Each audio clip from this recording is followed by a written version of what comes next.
जो लोग 2023 में आ रहे हैं विज़िट वीज़ा पे या आने की कोशिश कर रहे हैं, मैं उनके लिए बता दूं कि एयरपोर्ट की सिचुएशन क्या है। एयरपोर्ट जनाब आजकल धड़ल्ले दी सिक्योरिटी है, यानी कि कहा जा सकता है सिक्योरिटी बड़ी टाइट है।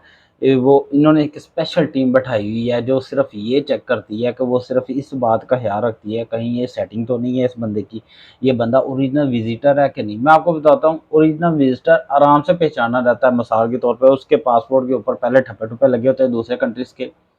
वो बंदा जब जाता है दूसरे कंट्रीज में, देखते हैं कि वो बंदा कब एंटर हुआ है और कब वापस आया है, इनको उसी से हिसाब से वो देख लेते हैं कि ये बंदा वाकई विजिटर है।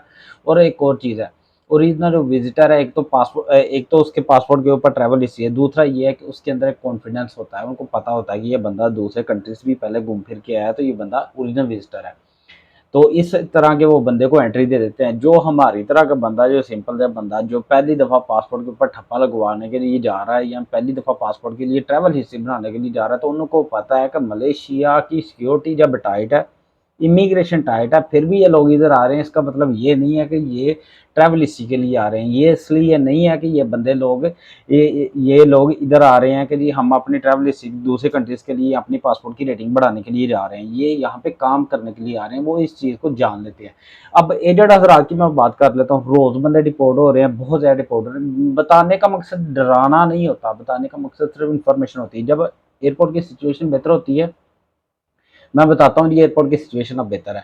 जब एयरपोर्ट की सिचुएशन ज़रा टाइट होती है, मैं बताता हूँ कि एयरपोर्ट की सिचुएशन आजकल इस तरह की है। तो आजकल जो सिचुएशन है वो थोड़ी ख़राब है, आजकल जो सिचुएशन है वो थोड़ी टाइट है, सिक्योरिटी टाइट है, इमिग्रेशन तंग कर रही है, इमिग्रेशन देख रही है लोगों के, वो बड़ी हार्डली देख रही है कि बंदा वाकई विजिटर है कि नहीं। पहले छोटी मोटी वो कमी कोताही भी छोड़ देते थे, आजकल नहीं छोड़े। और सेटिंग की मैं बात करूँ, आजकल काफ़ी लोगों की सेटिंगें नहीं चल रही। आजकल बड़े सारे एजेंट्स हैं जिनकी सेटिंगें नहीं चल रही, और उसका नुकसान क्या है? उसका सीधा-सीधा नुकसान आप लोगों को है जो विज़िट वीज़ा पे आ रहे हैं। एजेंट के साथ आप तय कर लो कि जी मलेशिया पहुंच जाएंगे, जो डन बेस होता है कि जिन्होंने डन बेस पे आना ही है, जिसने हमारी बात नहीं मानी, जिसको हमने बताया कि जी सिर्फ 15,500, 15,000 रुपए का, सिर्फ 15,000 रुपए का पाकिस्तानी, 15,000 रुपए का वीज़ा है, विजिट वीज़ा, जो आप 4.5 लाख रुपए दे रहे हो, 15,000 का विजिट वीज़ा है और 1 लाख के अंदर टिकट हो जाती है। अगर आपने हमारी बात नहीं मानी, वो बंदे जो 4.5 लाख, 5 लाख, 3.5 लाख रुपए एजेंट को दे रहे हैं सिर्फ विजिट वीज़ा का, पाकिस्तान की बात कर रहा हूँ। मलेशिया, इंडिया, बांग्लादेश, नेपाल, उसके अलग प्राइस हैं। आपने अगर हमारी बात नहीं मानी और फिर भी एजेंट से डन बेस के ऊपर विजिट पे आना है, तो काम के लिए मत आइएगा। मैं आपको बता देता हूँ, काम की सिचुएशन खराब है। सिर्फ बताना, फिर वही बात है, बताना मतलब ये नहीं कि आपको डराना है, या ये नहीं कि आप मलेशिया ना हो। जो आपके मुकद्दर का रिज़्क है वो आपको मिलना ही मिलना है। मैं या कोई दूसरा बंदा आपसे छीन नहीं सकता, या कोई बंदा आपसे ये नहीं कह सकता कि ये आपको नहीं मिलेगा, वो नहीं मिलेगा। हमारी को इख्तियार में कुछ भी नहीं है, ये रब के इख्तियार में, ऊपर वाले के इख्तियार में। जो आपका रिज़्क है वो आपको मिलना ही मिलना है। मगर जो मसाइल हैं उनसे आगाह करना मेरी ज़िम्मेदारी है, मैं आपको बता रहा हूँ। विज़िट पे अगर आपने काम करना है तो मसाइल, एक और मसला मैं बता देता हूँ। कल मेरा एक दोस्त पकड़ा गया, हमारा सब्सक्राइबर पकड़ा गया है, मलेशिया इमिग्रेशन ने उठाया काम करते हुए, विज़िट वीज़ा पे आया था, 3 मंथ उसके ओवरस्टे हुए थे, रजिस्ट्रेशन हुई हुई थी। अब मैं बताता हूँ रजिस्ट्रेशन का फ़ायदा, मैं बता रहा हूँ। एजेंट को जैसे ही पता चला वो बंदा उठाया गया, एजेंट ने कॉल उठाना बंद कर दी है। एजेंट बिल्कुल रूपोश हो गया हुआ है। अब पैसे दिए हुए उस बंदे ने रजिस्ट्रेशन के, उस बंदे ने सारी रजिस्ट्रेशन उससे कराई है, पक्की शक्का करवाया, बात पक्की कराई है, उसे पेपर लिया हुआ रजिस्ट्रेशन का सारा कुछ। एजेंट भाई कॉल ही नहीं अटेंड कर रहा। यही मैं कहता हूँ कि ये जो 2023 में लोग आ रहे हैं, इनकी जो रजिस्ट्रेशन आ रही है, ये मत ख्याल करें कि इस रजिस्ट्रेशन से आप, इसकी बेस के ऊपर आप इमिग्रेशन से बच जाएंगे। ऐसा कोई चक्कर नहीं है, ये सिर्फ रजिस्ट्रेशन है। और ये रजिस्ट्रेशन कोई भी किसी भी वक्त करवा सकता है। जो बंदा कभी मलेशिया नहीं आया, उसका भी पासवर्ड नंबर डाल के आप रजिस्ट्रेशन कर सकते हो। जो बंदे, किसी बंदे का गलत पासवर्ड नंबर भी डाल के, पासपोर्ट नंबर और उसका नाम डाल के भी आप रजिस्ट्रेशन कर सकते हो। इसका इससे कोई ताल्लुक नहीं होता कि आप वाकई लीगल हो। लीगल तब होगे जब आपके फिंगर होंगे, लीगल तब होगे जब आपके फिंगर सिंगर होंगे। वो आपको डन कर देंगे। नेक्स्ट प्रोसेस, चाहे फिंगर के बाद कोई भी प्रोसेस है आगे, वो मेडिकल का प्रोसेस है, आगे किसी भी किस्म का प्रोसेस है, वो बात की बात है। जब आपके फिंगर सिंगर हो गए, आप लीगल हो गए हो। और हाँ, 2023 में जो लोग सेटिंग पे फिंगर करवा रहे हैं, अगर वो आप पकड़े जाते हो इस तरह जिस तरह मेरा दोस्त पकड़ा गया, 2023 में ही आप आए और 2023 में ही अगर आप पकड़े गए हो और सेटिंग पे आपने फिंगर भी करवाए हुए हैं, फिर भी वो किसी काम में नहीं आते हैं और इमिग्रेशन वहाँ पे भी तंग करती है। अब मैं मसाइल की तरफ आता हूँ, एयरपोर्ट की सिचुएशन की तरफ। एयरपोर्ट जनाब आजकल बड़ा गर्म है, इस मामले में बड़ी सख्ती है, बहुत ज़्यादा लोग डिपोर्ट हो रहे हैं। जैसे मैंने पिछली वीडियो बनाई थी, 65 लोग एक ही दिन में डिपोर्ट हुए थे। और कल की इतवार की बात है, बहुत ज़्यादा दूर ना जाओ, सिर्फ इतवार की 265 लोगों का, अभी तो सिर्फ जहाज ही आ रहा था 265 लोगों का, उन्होंने उन्होंने उन्होंने वो उतारा ही, और बाकी जो ऑलरेडी उन्होंने डिपोर्ट किए हुए थे वो चढ़ाए और वापस भेज दिए।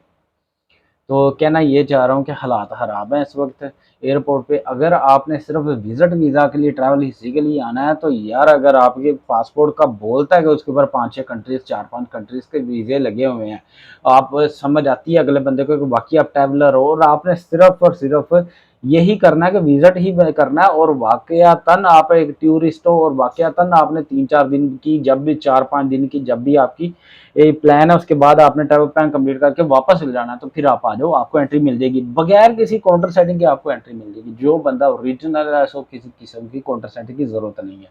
जो बंदा ओरिजिनल नहीं है, वो बंदा काम के लिए आ रहा है, या फिर आप ट्रैवल हिस्ट्री बनाने के लिए आ रहे हैं और आपका पासपोर्ट के ऊपर पहला मलेशिया का ही वीजा लगा है, आप मत आइएगा। काउंटर सेटिंग के ऊपर मसाइल है, ये है कि काउंटर सेटिंग के ऊपर रिस्क है। अगर काउंटर सेटिंग आपकी ना चली, वो आपको डिपोर्ट कर देंगे, और पासपोर्ट के ऊपर लहदा ठप्पा भी लग जाएगा डिपोर्ट का, आपके पैसे भी ज़ाया होंगे और पासपोर्ट के ऊपर भी डिपोर्ट का ठप्पा लग जाएगा। वो भी नुकसानदायक है, वो भी ट्रैवल हिस्ट्री के लिए नुकसानदायक है। और अगर आप काम के लिए आ रहे हैं, तो काम की मैं बताता हूँ, जितने का आपने विजिट वीज़ा लेके आना है काम के लिए, उसमें सिर्फ 1 लाख रुपया और मिलाएं, आपको वर्क वीज़ा मिल जाएगा। जो एजेंट हजरात आपको ये कह रहे हैं कि यहाँ से मलेशिया, आप बांग्लादेश से, इंडिया से, पाकिस्तान से, नेपाल से विजिट वीज़ा पे चले जाओ और मैं वहाँ पे जाके कन्वर्ट करा दूंगा, या आप कन्वर्ट करा लीजिएगा वर्क वीज़ा में, तो उन एजेंट हजरात से ये पूछें कि अगर पाकिस्तान यानी कि अपने कंट्री, बांग्लादेश या इंडिया या नेपाल से ही आप वर्क वीज़ा लेके जाओ और वहाँ पे काम करो, वो वीज़ा सस्ता रहेगा कि यहाँ पे डबल पैसे भरे जाएं, पहले विजिट वीज़ा के पैसे भरे जाएं और फिर वहाँ पे जाके वर्क वीज़ा के पैसे भरे जाएं, जो कि वर्क वीज़ा लग नहीं रहा, और खुला ही नहीं हुआ लीगली तौर पर, बाय लॉ अभी खुले ही नहीं हुए वर्क वीज़े 2023 वालों के लिए। तो क्या वो आसान है कि या ये आसान है? एजेंट यकीनन धोखा देगा, वो कहेगा कि नहीं ऐसा नहीं, ऐसे ऐसे ऐसे। हालांकि हकीकत में ये बात है कि जो बंदा वर्क वीज़ा पे आ रहा है वो सस्ते में रह जाता है, वो थोड़े पैसे खर्च करता है। जो विजिट वीज़ा पे आ रहा है वो ज़्यादा पैसे खर्च कर रहा है, और लिहाजा वर्क वीज़ा पे आए, जहाँ वहाँ से ही वर्क वीज़ा लेके आए, यहाँ पे आके कन्वर्ट करवा लें। अब मैं बात करता हूँ कि वर्क वीज़ा कैसे सस्ता मिलता है। वर्क वीज़ा इस तरह सस्ता मिलता है, आप किसी अच्छे एजेंट से, वो कहते हैं जी, एजेंट कहते हैं कि जी कालेंगे शालंगे नहीं खुली, कोटे नहीं खुले। मैं आपको बता दूं, जो ड्रामेबाज एजेंट्स हैं, जिनकी 2 नंबर कंपनी है, या जिनकी कंपनियों ने अभी अपने कोटे अप्रूव नहीं थे कराए, और या हल्की बुल्की जो कंपनी है या नई कंपनी है, या जिन कंपनियों के अभी कोटे अप्रूव नहीं थे हुए 2023 के स्टार्ट में, वो उन कंपनीज के कोटे ना अप्रूव हुए हैं, वो तब अप्रूव होंगे जब खुलेंगे, और ये मार्च के बंद हुए हैं और कोई पता नहीं कब खुलेंगे। और वो जो कंपनी है, जो अच्छी कंपनी है और गारंटी दे रही है 10 साल तक आपका परमिट रीन्यू होगा, और आपको आपका पासपोर्ट भी अगर आपने पास रखना है तो वो भी आपको लो करेंगे। अगर आपने बैंक अकाउंट ओपन करवाना है वो भी आपकी हेल्प करेंगे। अगर आपने कल को किसी दूसरे कंट्री जाना है और ट्रैवल हिस्ट्री के लिए आपका वो उसके लिए छुट्टी लेटर चाहिए, वो भी वो हेल्प करेंगी। अगर आपने किसी अच्छे कंट्री जाने के लिए अपनी बैंक स्टेटमेंट बनानी है, वो भी हेल्प करेंगी। ये सारी कंपनियां बिल्कुल उनके कोटे मौजूद हैं, वो वीज़े दे रही हैं, उनके पास लाखों की तादाद में वर्कर्स के कोटे मौजूद है। सिर्फ एजेंट उनसे कोटे इसलिए लेके नहीं देते कि एजेंट की प्रॉफिट कम है, एजेंट की 2 नंबर कंपनियां, जो कि एजेंट्स ने दो यहाँ के मलेशियंस और लोकल लोगों के साथ मिलकर बनाए हुए हैं, इन कंपनियों में उनकी प्रॉफिट ज़्यादा होती है।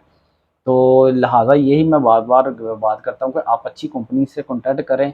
हाँ, एक और तरीका है कि एजेंट कैसे तलाश करें यार, अच्छा जो एजेंट होता है, एजेंट्स तलाश करने का यही आसान सा तरीका है कि आप अपने इलाके में देखें जी, जहाँ पे एक रजिस्टर्ड एजेंसी होगी, ट्रैवल एजेंसी, वहाँ पे जाएँ, उनसे लिख लिखा करें, उनसे रसीद लें, उनसे बात करें।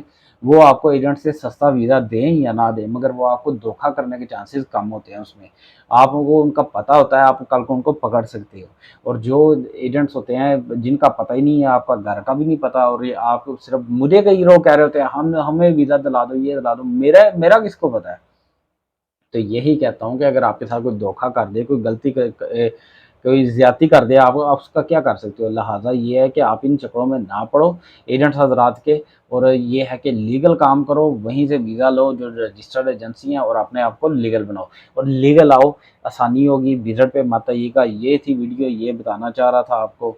और अपना बहुत सारा ख्याल रखिएगा। अगर वीडियो पसंद लगी, अच्छी लगी तो वीडियो को लाइक कीजिएगा और दूसरों के साथ शेयर कीजिएगा और मेरे चैनल को सब्सक्राइब कीजिएगा और दुआओं में बहुत ज़्यादा याद रखिएगा। अस्सलाम वालेकुम।